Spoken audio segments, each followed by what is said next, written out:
Ыйды сыйга айлантпа. Жылкы теппей, жылан чакпай чак түштө, жүрөгүндөгү инсульттан Кунанбай о дүйнө сапар тартты. Анын бу дүйнөдөгү сапары узун эмес, кыска эмес, орто болду. Чайын алып кирген келини анын жансыз денесин көрүп чийип этпей, энсиреп туруп калды. Колундагы чайнек пиаласы жерге түшүп, тарс дегенде гана уулу Керим аркы үйдөн чуркап чыкты.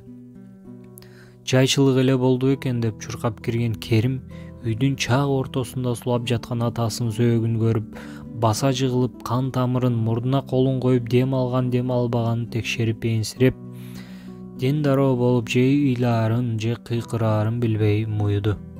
Ооба мындай болоорун эч ким күткөн эмес. Кунанбай эки уулдун атасы эле. Кемпиринин өтүп кеткенине да быйыл 5 жыл болот.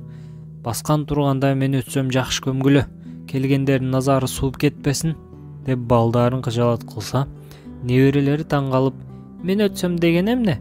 Сиз кайда өтөсүз чоң ата? Деген суроолорду берүүчү. Бирок баары бир башка маселе. Бүгүн кеп болчу маселе башкада. Ошентип болоор иш болду. Баары жараткандын колунда эмеспи? Керим көз жашы чорголосо да өзүн колго алып, тагдырдын жазмышына мойнун берип, оор үшкүрүп, көзүнөн тып-тып тоголонгон жаш менен бир тууганына жана башка туугандарга кабарды жеткирүү үчүн байланыша баштады. Алгач эле агасына жеткирди кабарды. Агасы тайеке жээн, дос тууган, куда сөөккө байланышты. Сыртта сөөрүдө көк чайын ичип отурган Кунанбайдын кудасы чоң келининин апасы Гүлшан энеге шум кабар небереси аркылуу келди. Өзү анча-мынча ашыкча чыгым болгон нерсени жаман көргөн кемпир эми ушундай кезде да өлөбү?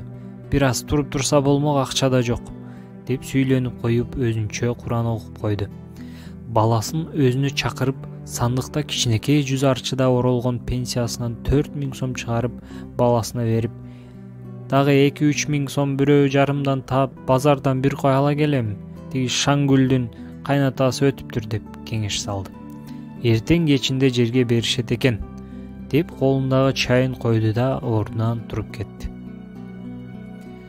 Кечке жуук баардык жакын туугандар кошуна колоң чогулуп маслеттеше баштады.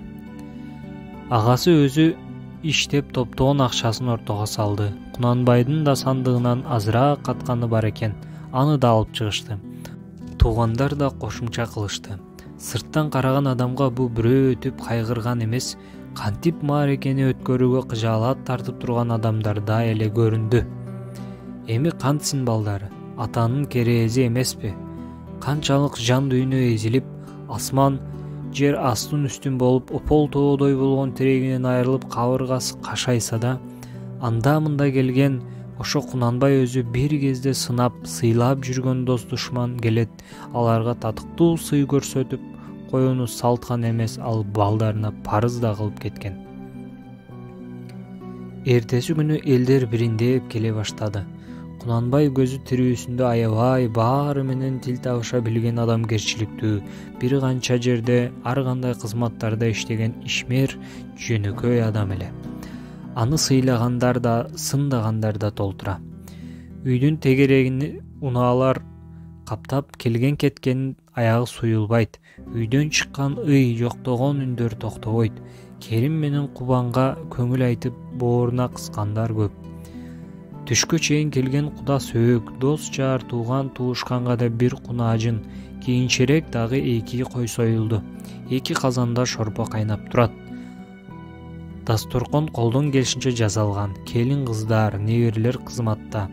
Кубан менен Керимдин ашып ташкан байлыгы жок. Эл катары эле жашашчу, бирок элге Куран окутам деп болгон бүткөн ортого салышты. Жетпегенин банктан да азыраак насыя алып кошуп жиберишти. Айылда аны тааныган да, тааныбаган да келди. Жада калса анча-мынчалар жөн эле курсак камын көрүп келгендер да болду. Ооба, бул өмүргө бир жаралабыз, өлбөчүдөй жашайбыз. Ар дайым бир нерсеге умтулабыз. Баары жетиштүүдөй сезилет.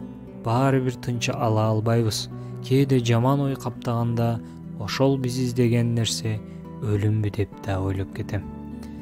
Ошентип бир адамдын тарыхы бүттү. Кунанбайды жерге берип келишип, жоктоп келгендин баарын жиберишип, үй жайды иретке келтирип, баары ар жерде отуруп калышты. Бир кезде Керимдин кичинекей 4-төгү баласы Нурадил ойноп келип, атасынын тизесине отуруп, атаке, чоң атам жокко, бир жака кеттиби?» деп аң-таң болуп карап коет. Эч кимге билдирбесе да Керимдин жүрөгүн кескилеп турду. Жаш бала кайдан билсин? «Ооба балам, чоң атаң шаарга Кубанабаңдыкына кетти» деп тим болду. Башканы билбейм.